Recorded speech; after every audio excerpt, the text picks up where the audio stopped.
Hello everyone, welcome to my channel. My name is Helen Owosheni and I am so happy that you are here. Thank you to those of you that have subscribed to my channel and watched my previous videos. So today we're going to be talking about how to migrate to Canada using the express entry immigration pathway, and we have a special guest with us today on the channel. Please can you introduce yourself to us? My name is Blessing Femi Owosheni.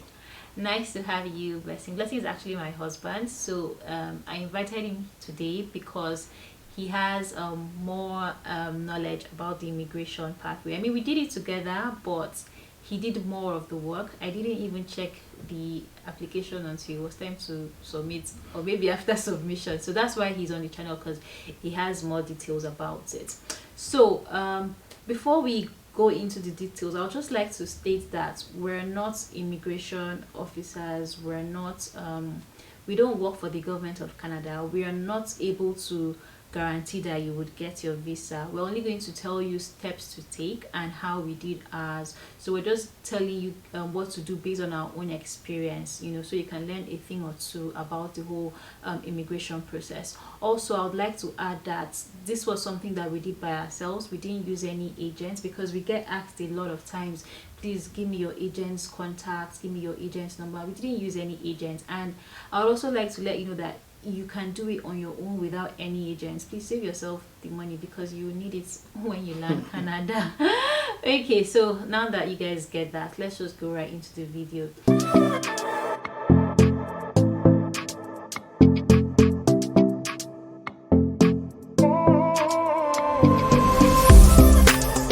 So what is the very first step that you need to do while doing this express entry process? All right, thank you, viewers. I'm going to write on the disclaimer point that has been made. I think the first step is you even on having at the back of your mind or believing in yourself that you want to do this. That will be the first step, to keep it short and simple. Okay, so you need to be able to say, I want to do this and I'm going for this, because when the journey starts, the whole process, trust me, you're gonna need that strength and determination to carry you through. Yeah. So I think that's the first thing. And I agree with that, because this journey can be long for some people. I mean, the government says it's 6 months, but sometimes it takes longer. I know people who are still waiting for their visa request or their passport request even after a year.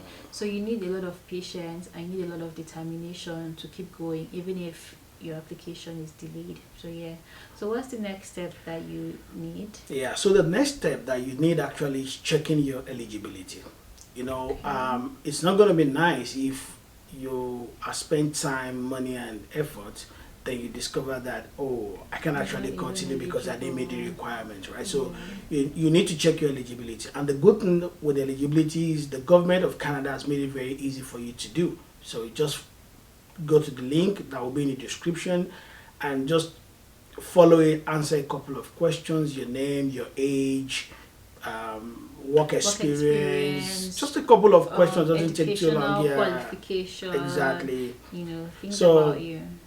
Just about 8 or 9 questions, Yeah. I'm so to say you're there. And instantly you will know whether you're eligible, so that you don't even need to waste too much time or effort or money to find out that you're not eligible. Okay. So what's the next step? So once you're done with that, the next step is what I call the document gathering. Okay, so in this document gathering, we're going to be talking about 2 things majorly. You're going to be hearing me talking about certificate evaluation, credential evaluation, and test of English. Okay. So I'm going to start. I would advise you to start first with the credential evaluation. So I'm going to say something at this point. So if you have your education and you have masters and you have BSc, they require you to evaluate your highest credential, your highest certificate. In this case, would be your MSc, right? Your masters. So if you have PhD, then you do your PhD. Then you don't need to do masters and BSc. So you evaluate your highest educational qualification, and that is it. Now there are various bodies that would help you with this. You can do it with IQAS, okay, ICAS or so, and the last body is West. Okay, Yeah. we used West in our own case, so we're able to talk more about West. Quite simple and straightforward. Very simple. Just go on the website, fill Exactly. in your. I mean, they would ask you questions about yourself, your institution. Yeah. And that's it. Takes a couple of pages, about 2-3 pages, short pages, and you're done as well. So the only why I advise this is because West itself, once they get the credential, it takes them about 3 to 4 weeks. They will get back to you. The evaluation is completed. But because of the peculiarity of some institutions, it takes a while because you would need, once you're done with the profiling on West page, they will need you to take a document and let your school to send them, in this case West, your transcript. All right. Yeah. So for different schools, it takes different times. Some people have Yeah. spent 3 months, 4 months, 5 months getting their transcripts to West. So, but once it gets to West, it's about 3 to 4 weeks. So this is a period you can do this. While you are at that, at the same time, you can start to prepare for your test of English. Okay. Test of English. There are 2 ways you can do your test of English. Actually, test of language, either French or English. Yeah. Okay, but we're going to concentrate more on the English part because that is what we did. That's what Yeah. we do best, right? Exactly. But if you do French as well, it's going to give you It's even going to add more points to you if you, you're able you know. to. Now, if you're bilingual, it even gives you, I think, 20 points or so if you're bilingual. So Yeah. that's also something to consider. Yeah. So with the IELTS, you could register. There are about 2 institutions in Nigeria, as of now, that I know that you can write IELTS with. So one is MOD or IDP. Mod IDP. Yeah, Mod IDP, And there's British British Council. Council. So you can choose either of them Yeah. to write your test. Both of them, you can use either of them anyways. So the good thing is when we did ours, I think the centers were only in Lagos, Abuja, and I think Port Harcourt, right? Yeah. But now they have more there's a lot centers. more centers. Yeah, I can tell you for a fact that I know they have a center in Akure, they have a center in Ibadan, and I think Enugu also. So yeah, and please make sure that if you're doing this for immigration, you need to write the general type of the English test, because there's the general and there's the academic. So you should be writing the general. But if you want to go to school, of course you'll be writing the academic type.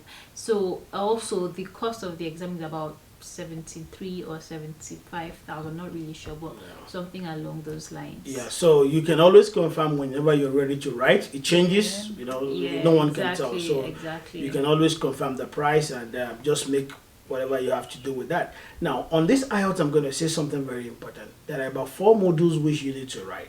Okay, 4 modules with IELTS. This is when you're done and you're done registering and all. Now, you have listening, you have writing, you have reading, and you have speaking. All right, you are speaking. And overall on this point, it's going to help you a whole lot if you're able to get 8 points. Now, you can get as high as 9. It's actually over 10. The overall mark is 10. Yeah. But you might not really get 10. But try and get at least 8. There are people who get 9, right? Yeah.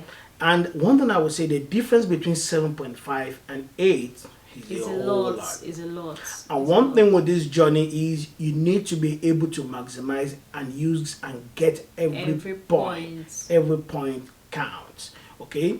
When the CRS score is released and you have the CRS score and the cutoff is just 1 point above what you have, it can be very, very painful.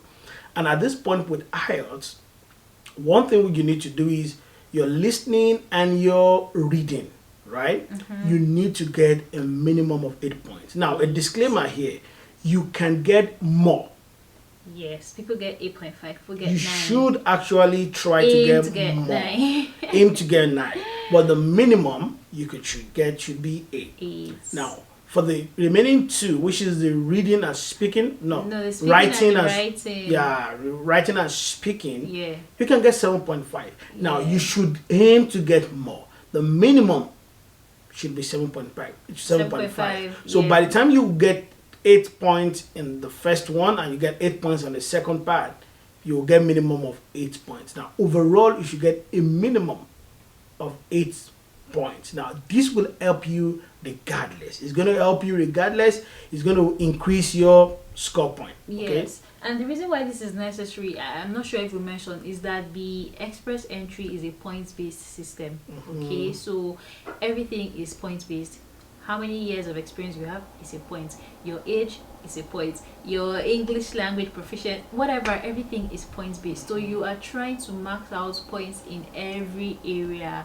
You know, if you have a sibling, it adds, or a family member, not just even sibling, maybe your husband or your parents, or it's a point. If you schooled in Canada, there's points every, so the points based system. So you have to try to get all the points that you can gather, just so that you can be given an invitation. You would understand more about this points system by the time you're doing your eligibility. Yes, they will exactly. give you this point, so you would actually see there things that you need to you can actually do to increase your point. Better points. For example, in IELTS, if your spouse writes IELTS with you and he or she is able to get 8 points, that is about 12 points added. Yes. Now, exactly. if you have a family, and when I mean family, a brother or sister in Canada, that is 15 points. Yes. If you have French and you're able to get the French certification done properly, the test of French, that is about 20 points. Yes. If you're bilingual as well, it also adds points. So points, you need to have all the points. You know, we cannot overemphasize this. You need to max out all the points that you can get. So once you write the IELTS and you're done with IELTS, that means by that time West will be ongoing as well. So you can actually do this together. One thing you would not want to do, with this whole process, you would not want to wait for one process to be over before you pick the next process. You can do a lot of things together, because people would say, even the government would say it takes 6 months. But trust me, 6 months start counting from the point you do your final submission. The West period, it doesn't count. Some people write IELTS. I don't want to scare you, but 8-9 times. Yes, and also please bear in mind that the IELTS is only valid for 2 years. While your the evaluation of your credential is valid for 5 years, at least from West, is valid for 5 years, while IELTS is only valid for 2 years. So whatever you need to do, please keep that in mind, because you may write IELTS now and maybe you want to submit next year. Just keep that in mind that it's good. So once you have this evaluation ready, that's from West, and you have IELTS results, minimum of 8 points, like I would advise, then you proceed to the next point. The next step is completing your profile with IRCC, which is the Canadian Immigration Platform.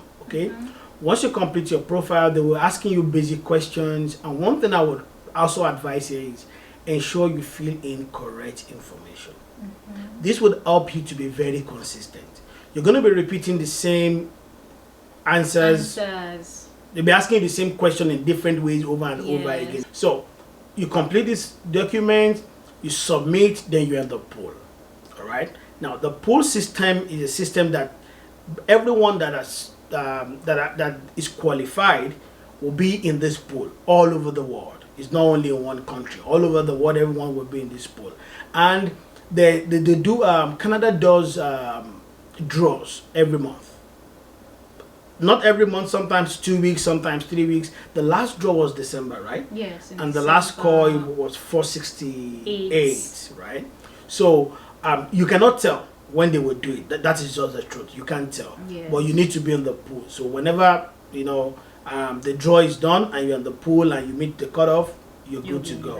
All right. So one thing is you will have the CRS score and the pool score. So once they release the cutoff and you're good to go, they will send you a letter of invite. That's a letter of invite to apply. All right. Once they send you this letter, while you're on the pool, before I move on, while you're on the pool, you can start gathering some documents. Okay. While you're on the pool, the list of these documents would be in the description area as well. Police reports. If you're married, marriage certificate, and some other document. You will see the list. One important thing I would not want to forget here is your passport. Your passport must be valid. At least you should not be expiring in the next 1 year, because this process, like I said, can take a while, right? So ensure your passport still have validity of at least 2-3 years. It helps you a whole lot. So ensure you yourself and your family would have a valid passport that will be valid for the next 1 or 2 years. Okay, that's also something very important. So start gathering this document, and like I said earlier, all the documents you'll be gathering. Why it's good for you to start gathering now is because time counts. Yes. So once you are given that invitation to apply, you have 90 days to submit all the documents. Yeah. So what are the documents? Just like you've mentioned, you need your police clearance certificate. Yeah. That's for all the countries that you have lived in for a period of 6 months consecutively after you became an adult, after you turned 18. So whatever country you've lived in, you need the police clearance. You would also need your proof of funds. Okay. Yeah, so proof of funds in our case, we were a family of 3, and our proof of how much we needed, 19,750 Canadian Actually, it was dollars. increased few weeks till we had to apply. Yes. I think it was about 18,250 before. Then it became 19,000. So you need to be checking as well. So Things I'm changes. just going to put the link of the how much you need for your family size, so that you can also have that in place. So you need what else you need? You need your work certificate. So wherever you work, you need to be able to prove that you work in that place.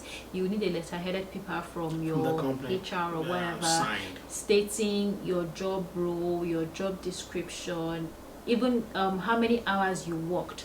Right, because it has to be like a full-time job or something like that. So you need how many hours you worked, and even the salary that you were paid. Exactly. So yes, that's for the work certificates. What other documents do you need? We've mentioned passport. Your marriage certificate if you're married, your children's birth certificate as well. What else? I think basically that's all you would need for a start. We would be able to give you a comprehensive list in the description area, so you can check up there, and you will see all those lists for yourself. You can use that checklist for yourself as well. From the period which you get your ITA, you have 90 days to submit. Okay, so you have to gather all these documents, fill the form, complete the profile, and you submit. Once you submit, another step is done. Okay, now, like I mentioned earlier, please be careful when you're completing this document. When you're completing this profile, be very, very careful. Once you get to the ITA and everything is done, you've submitted, then you start waiting. Now, there are some things also you can start doing. You have medicals. Now, the medical, the way it works is they will send you a request to go for medical. Yes. But because, we said something earlier, time, you can do that earlier. Now, one thing you need to know about the medical is I think the expiration is like 1 year, right? Yes. So from the date you do it, when it's the next year, it's done. No longer valid. It's no longer valid. The validity is 1 year. So, but you can do it once they request for it, instead of you to start looking for where and how to do it. And trust me, a lot of people are doing this medical evaluation as well, this medical check. So it's always tight. Okay? Yes. So the earlier, the better. Yeah. Actually, the earlier the better. So once the medical is done, you keep that. If they request for it, you give it to them. Now, from the point where you submit the medical, where they request for this medical, a lot of things can happen. If any document or any information you supply is not sufficient, they will ask you for more. They will ask you to resubmit or bring something back again. A whole lot of things. There could be a lot of back and forth. For us, we don't have much of that, but they can ask you a whole lot of that. Okay, so they'll ask you for the medical. I think after 3 or 4 months after you submit the medical, you should be expecting them to request you to go do your biometrics. Okay, sorry, let me just cut you there. So for the medicals, you need to go to their approved hospitals. So on the website, they have the list of approved hospitals that you can visit. You can't just go to your personal doctor to do a checkup. You need to go to the hospital that the government of Canada approves. So you would now need to call and book an appointment, and that's why we said it's a bit tight, because everybody, I think in Lagos, as at the time we did ours, it was just 2 hospitals. So imagine the whole of Lagos trying to book an appointment at that time. It's usually very tight. Yeah. So you need to keep that in mind as well. And of course, the medicals are not free as well. In fact, At all. see, this whole process, you need to have a lot of money. You Trust need me. to have a lot of money because you're paying for everything. It's You not pay cheap. for the WES, you pay for the IELTS, you pay for the medicals, even the biometrics you want to talk about. You pay for everything. So there's even application fee. Yeah. So everything is paid for. Yeah. Okay, I just wanted to chip that Yeah. in. Even Thank you. application fee. Application fee you can pay either at the point which you're submitting the application, at this, after the invite, after they send you the invite. Yeah. You can pay at that point, or you can pay later. Later means they will also request for it. Like I said, once you have the ITA, that's letter of invite, and you submitted, every other thing would be give and take. They would ask, you give And it to then them. you submit. Yeah. Everything will just have to follow. Yeah. Okay, but if you want to take a step ahead, like we said, you can start doing some things ahead. of time. Just start planning, keep these. Some of these documents they will not even ask, right? Yeah. But be fully prepared. Just have them Be ready. fully prepared. It helps you to make things very fast. Okay? So we're moving on. So once this process is done, they will ask for biometrics. After biometrics is done, I think in biometrics as well, they have designated areas, okay, where you can go and do the biometrics. Mm-hmm. Last I know, in Lagos and Abuja, right? Yes. Yeah. I don't know if that has increased. If they have more centers. I don't know if they have more centers now, but I know in We do have Lagos, in Lagos. and Abuja, I think the one in Lagos is in Lekki. The one in Abuja, I really don't know where it is. Okay? Yeah. We did ours in Lagos. So once the biometrics is done, that is good. Then you'll be waiting for the COPR. This is if they are not requesting for any further documents. Like I said, this process takes a lot. Even at some point, some people would say you should call them, but that's when you feel like call them, send emails. And the good thing with these guys is they will always reply you. They will always respond. They will tell you whatever is happening. They will tell you what it is. Okay. What step is So, meeting. and one good thing is always talk to people. In this whole process, you cannot do it. You cannot go all in it alone. I'd just like to recommend Nairaland here. Nairaland is a gem. Everybody is posting their experience on Nairaland. If you have a question, go to Nairaland. Somebody else has probably answered that question. If you're confused about anything, go to Nairaland. You don't know what evaluation body to use, go to Nairaland. If you're having issues with your police clearance, go to Nairaland for everything. They have all the answers. People there have shared their experiences as well, so there will always be somebody that can answer you. So just like you said, you need to talk to people as well. Just know that, so that it's not just you alone, because that waiting period, it can be quite depressing. So you need to also ease off steam and talk to other people. So while you're at it, that's a very good point. While you're at it as well, you need to start planning for your Canada life. Make inquiries, find out about the provinces. Some areas are cold, some areas are wet, different kind of stuff. So you need to be, just to keep yourself at peace on the place you're moving into, right? So this is something you can do that can actually make your brain and your whole body to be calm when this thing when it's tensed up a bit. Yes. Okay? So normally the Canada government says it takes 6 months from the time you have submitted for you to get a request for your passport to be sent. We've not talked about that. Yes. So, but then, like we said, it could take longer. It depends on the visa office that your application is. It also depends on if there are so many things that they are asking you for. If they're asking you for so many documents, of course, that's also elongating the process. Yeah. So thank you for that. And also, so once the request for your passport, right? Once everything is done, you've submitted all the request for your passport, then you will take it back to the same center that you did your biometrics, which was in our case. Then you will submit the passport to them. At this point, they would have told you that you have qualified and all for this. That's the golden mail. When you get that mail, I think they call it the golden mail. Yeah, when you get that mail, you can start doing you can start dancing. You can start looking for flights. You can start doing all of that. In fact, that night, I'm sure the sleep is always different, right? So you can start doing all of that. Then you're there already. Then you can start all other processes, planning, looking for your flight, looking for how to settle down.